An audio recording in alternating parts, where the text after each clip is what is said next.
Space సూట్లో ఉన్నప్పుడు దురద వస్తే ఎలా? హెల్మెట్ లోపలికి చెయ్యి వెళ్ళదు కదా! కాబట్టి హెల్మెట్ లోపల ఒక చిన్న పీస్ ఆఫ్ రఫ్ వెల్క్రో అంటించేవారు. నోస్ ఆర్ చీక్‌కి దురద వస్తే దానికి రాసి మేనేజ్ చేస్తారు.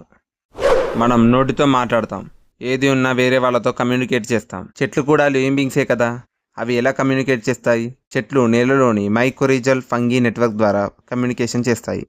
ఒక చెట్టుకు పురుగులు పడితే ఈ ఫంగల్ నెట్వర్క్ ద్వారా పక్క చెట్లకు వార్నింగ్ సిగ్నల్స్ పంపి అవి డిఫెన్స్ కెమికల్స్ రిలీజ్ అయ్యేలా చేస్తాయి.